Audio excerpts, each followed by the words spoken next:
ফাঁসির রায় হওয়া উপলক্ষে মিষ্টি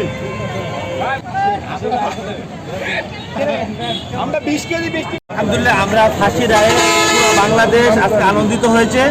আমরা সরকারের প্রতি আবেদন জানাই, এই ফাঁসির রায় যদি কার্যকর করা হয় দ্রুত, তাহলে বাংলার মানুষ আরো আনন্দিত হবে, আরো খুশি হবে ইনশাল্লাহ।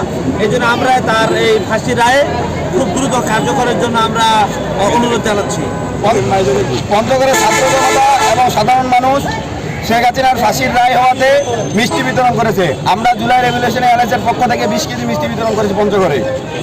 দ্রুত সম্ভব তাকে ভারত থেকে তার শ্বশুর বাড়ি থেকে নিয়ে এসে পঞ্চগড়ের জনসমক্ষে ফাঁসি দেওয়া হোক। বাংলাদেশের মানুষ এ রায়ে অনেক খুশি, আমরা আশাবাদী ছিলাম এরকম একটা রায় আমরা পাবো।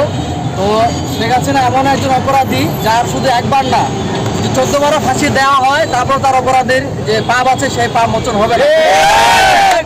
সরকারের কাছে আহ্বান জানাবো তাকে অতি দ্রুত সেই তার শ্বশুরবাড়ি ভারত থেকে নিয়ে আসে তার ফাঁসির যে রায় আছে এটা কার্যকর করা।